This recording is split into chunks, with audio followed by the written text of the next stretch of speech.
Today we're going to be looking at 4 actors that showed up in video game commercials before they were famous. Let's get to it.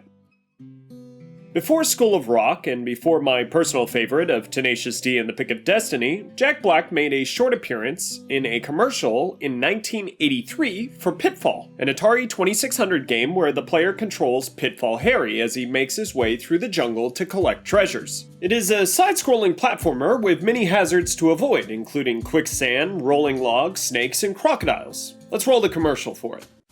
Just last night, I was lost in the jungle with Pitfall Harry, surrounded by giant scorpions and man-eating crocodiles. Well, Harry and I just grabbed the van, swung through the trees, and over the tar pits and found the jungle treasure.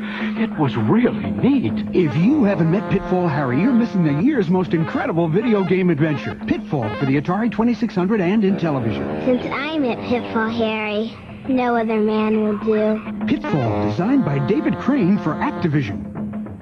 It's interesting to see how a young Jack Black looked here, as well as how his mannerisms and acting style were already well formulated from a very early age. Well, why listen to me talk about it when we can just hear what Jack Black has to say? So, this is Pitfall. This was my first job. I did a Pitfall commercial. 1982, I was 13 years old, and at the time, this was the most badass video game ever created. The graphics were like, what? It looks like a human being running and jumping over stuff.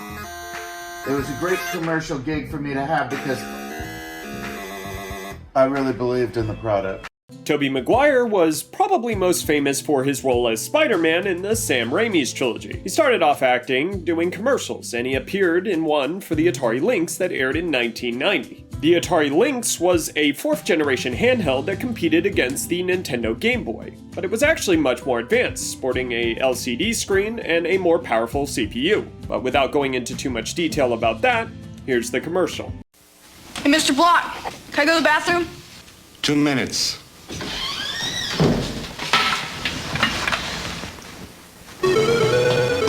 Oh, yes! Oh, yes, yes! I'm in the tube! Oh, yes, yes! Oh! All right!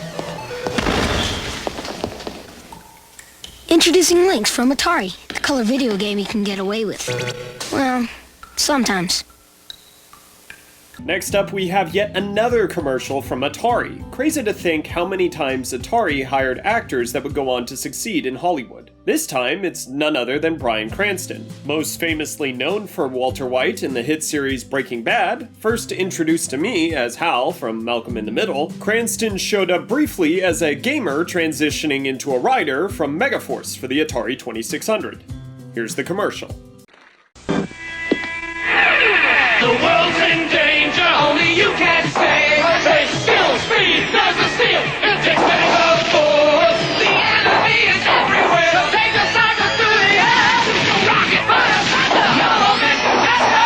Megaforce. And when you do, you won't be the same. Cause of Megaforce. Megaforce for your Atari VCS, one of the new games of the century from 20th Century Fox. Megaforce was based off the 1982 action film of the same name. The film bombed in the box office and was nominated for Worst Picture. It's pretty safe to say that the game didn't do too well either, despite its large marketing budget.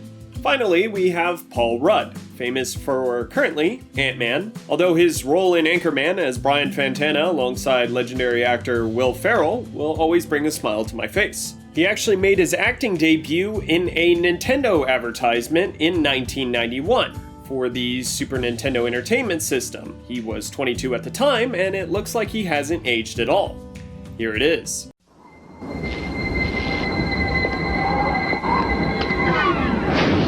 When you decide to step up to this kind of power, this kind of challenge, this kind of flying, crashing, feeling, when you decide to get serious, there's only one place to come: the games of Super Nintendo. No one else creates this kind of experience, because no one else creates these kinds of games.